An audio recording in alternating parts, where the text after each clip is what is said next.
Curious to learn more about Pinot Noir? You have come to the right place. Today we are going to talk all about my favorite red grape, where it grows, what it tastes like, and how best to enjoy it. So stick around. Hey everyone, I'm Jackie Blisson, your resident wine educator. If you want to learn more about wine, check out my weekly wine videos and consider subscribing. Just like Granny Smith and Macintosh are varieties of apples, Pinot Noir is a grape variety used to make red wine. It also makes fantastic sparkling wines. Check out my video on Champagne to learn more about this. The Pinot Noir grape has a thin skin. Why is this important? Because tannins and coloring pigments are found in the skins. So the thinner the skin, generally, the paler a wine, the lighter in body, and the lower in tannins. Pinot Noir is grown all around the world, but it really thrives in cooler climates. What I mean by this is a climate whereby in the growing season, the average temperature sort of between 14 and 16 degrees. Pinot Noir loves cooler climates because it is an early ripening grape variety. So that cooler weather will allow the flavors to really develop for longer. It slows down the ripening. In cooler climates, Pinot Noir tends to have quite high, tangy acidity. It's light in body. It's got really nice, bright red berry, red cherry flavors. It's quite silky in texture. It's got tart, juicy fruit flavors and quite moderate alcohol. Pinot Noir from warmer growing regions is going to be darker in color, medium bodied, richer with more velvety texture, higher alcohol, 13.5 to 14.5%, and the aromas and flavors are going to be red and black fruits, but more baked or jammy.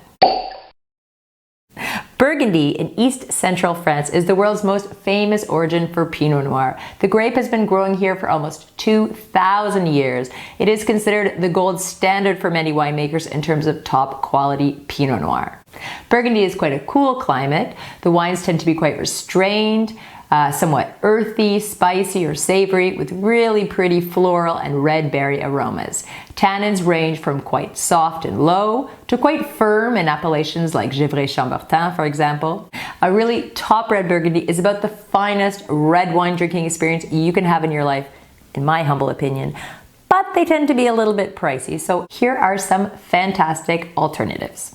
If you like reds with brisk acidity that are earthy, sometimes a little savory or smoky, where the fruit is a little bit more subdued, look at Alsace, look at parts of Austria or Germany.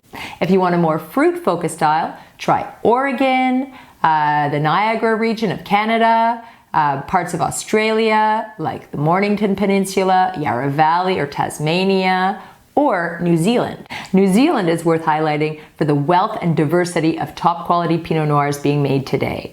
If you prefer less tart red wine, look to California or Chile. The fruit expression will be sweeter here and they tend to have a more plush texture. Californian Pinot Noirs from Russian River, from Carneros, from the AVAs of Santa Barbara County offer great balance with lovely freshness that offsets that intense sweet fruit.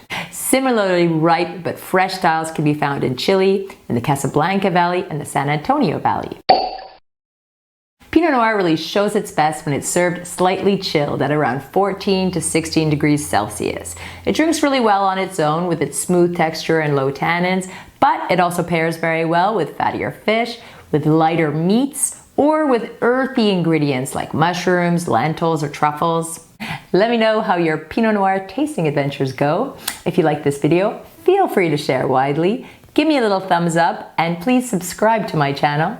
Until next week, santé!